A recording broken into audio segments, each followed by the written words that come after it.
Halo semuanya, perkenalkan kami dari tim Olympus Biologi. Dengan saya, Ganang dari kelas 11C. Saya Mutiara dari 11A. Dan saya Tata dari kelas 12B sebagai ketua bidang. Di video singkat ini, kami pengen cerita sedikit tentang gimana sih Olimpiade Biologi SMA itu. Apa yang bakal kami ceritain nanti, itu tentunya berdasarkan pengalaman kami sendiri ya.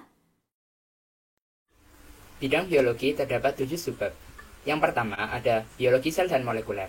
Di sini, kita membutuhkan daya visualisasi dan imajinasi yang sangat kuat. Lalu yang kedua ada anatomi dan fisiologi tumbuhan. Kita akan belajar banyak sekali tentang tumbuhan dan mekanisme-mekanisme yang terjadi pada tumbuhan. Tidak jarang kita juga akan menemui banyak sekali data dan gambar. Lalu yang ketiga ada anatomi dan fisiologi hewan. Nah, di sini kita akan belajar paling banyak tentang manusia.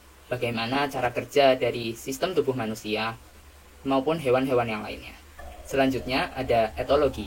Di sini kita banyak belajar tentang bagaimana hewan berperilaku, termasuk manusia. Selanjutnya ada genetika dan evolusi. Di sini kita belajar tentang genetik, mutasi, modifikasi, pewarisan sifat berdasarkan hukum Mendel, alel, hukum Hardy-Weinberg, dan mekanisme-mekanisme evolusi.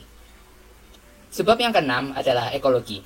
Kita akan mempelajari organisme individu, populasi, komunitas biotik, ekosistem, serta biosfer dan manusia.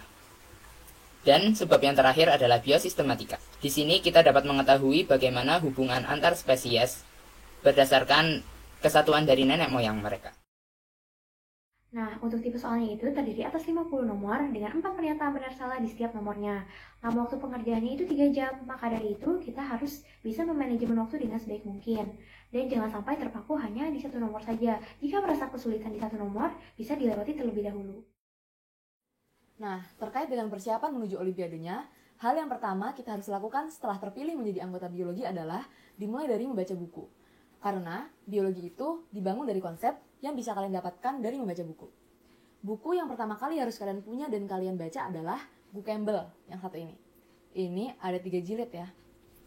Setelah membiasakan diri membaca selama 2-3 bulan, terbiasa dengan kata-kata dan kalimat yang panjang dan rumit, lalu kalian boleh coba untuk membuka soal-soal dari yang ringan-ringan dulu, seperti soal-soal tingkat kota dari tahun-tahun yang lalu. Oh iya, di buku Campbell bagian awal itu membahas tentang biokimia. Karena biologi bisa dibilang adalah terapan dari kimia. Jadi, kalian juga diminta untuk mempelajari kimia-kimia dasar seperti sifat-sifat molekul atau jenis-jenis ikatan kimia. Dan juga di subbab genetika nanti ada soal yang mengharuskan kalian untuk berhitung. Jadi kalian juga diminta mahir dalam operasi matematika dasar. Kita semua sadar, proses persiapan menuju Olim memakan waktu yang gak sebentar dan proses yang gak gampang. Tapi tenang aja, gak selamanya kalian harus belajar sendiri. Karena biasanya sekolah ngadain pembinaan. Ada pembinaan yang di luar, jadi bareng-bareng sama sekolah lain, dan juga pembinaan internal dari KBS, berarti kita cuman mungkin bertiga atau berempat sama teman-teman sebidang kita.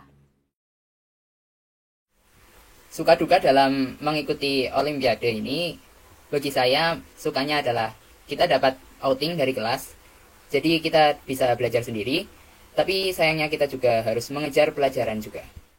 Ada tentang susah dan senangnya peer teaching. Jadi peer teaching itu kegiatannya bisa diskusi, bahas soal, dan menjelaskan materi. Nah, susahnya dulu. Susahnya itu kalau kita harus siapin materi, siapin soal, dan harus berusaha menjelaskan sejelas mungkin ke teman-teman kita yang sebidang. Tapi dampak positifnya itu ada juga. Apa contohnya? Kita sebelum peer teaching itu pasti memperdalami materinya. Dan dari situ kita lebih paham konsep materinya itu seperti apa. Suka dukanya apaan ya? Waktu aku kelas 10 sebelum pandemi, itu biasanya kita pembinaan di luar kota. Ketemu sama teman-teman dari sekolah-sekolah lain. Jadi rame tuh, satu kelas. Nah, jadi kalau kita pun stres, karena materinya susah, ujiannya susah, kita itu stres bareng gitu. Dan gak jarang kita juga makan bareng, ditraktir sama guru atau pembinanya. Dan kalau lagi weekend, lagi libur gitu, kita juga kadang-kadang wisata ke mall bareng-bareng gitu. Kalau dukanya sih nggak jauh-jauh ya. Pastinya karena nilai ujian kita yang jelek, terus ranking di pembinaan juga turun banget. Dan pas materinya saking susahnya, kita belum ngerti, tapi teman-teman kita yang lain udah pada ngerti. Nah, tapi susah juga kalau mau nangis di depan mereka. Kadang-kadang malu nih, karena pas pembinaan itu kita bener-bener hidup bareng, ke kelas bareng, kemana-mana juga bareng. Jadi rasanya pengen pulang aja gitu. Nah, Solusinya adalah nangis pas sebelum tidur. Ada juga beberapa yang belum disebutkan. Seperti tadi yang sudah dijelaskan, kebanyakan soal meminta kita untuk menarik kesimpulan. Jadi kita harus memiliki fondasi bahasa yang kuat. Maksudnya kita harus peka terhadap satu kata sekalipun, karena itu akan sangat mempengaruhi hasil akhir. Jadi kadang kita itu tahu apa maksud dari pernyataan, tetapi karena susunan kata yang sulit, kita itu akan susah juga menentukan pernyataan tersebut benar atau salah. Jadi, soal biologi itu identik dengan grafik dan teks yang panjang. Walaupun terlihat ribet, tapi sebenarnya kedua hal itu benar-benar menguntungkan kita jika kita kurang memahami materi tersebut. Biasanya tersedia clue yang memudahkan kita untuk menjawab pernyataan-pernyataan di bawahnya. Perlu diperhatikan, jika di pernyataannya ada kata pasti, selalu, seluruh, kemungkinan pernyataan itu salah. Sedangkan, jika di pernyataannya ada kata bisa jadi, mungkin, dapat, kemungkinan pernyataannya itu benar.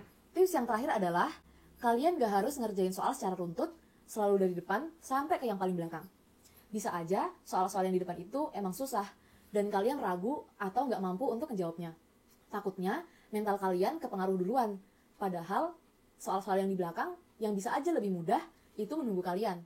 Makanya, aku saranin kalian kerjain dari subbab yang paling kalian kuasain.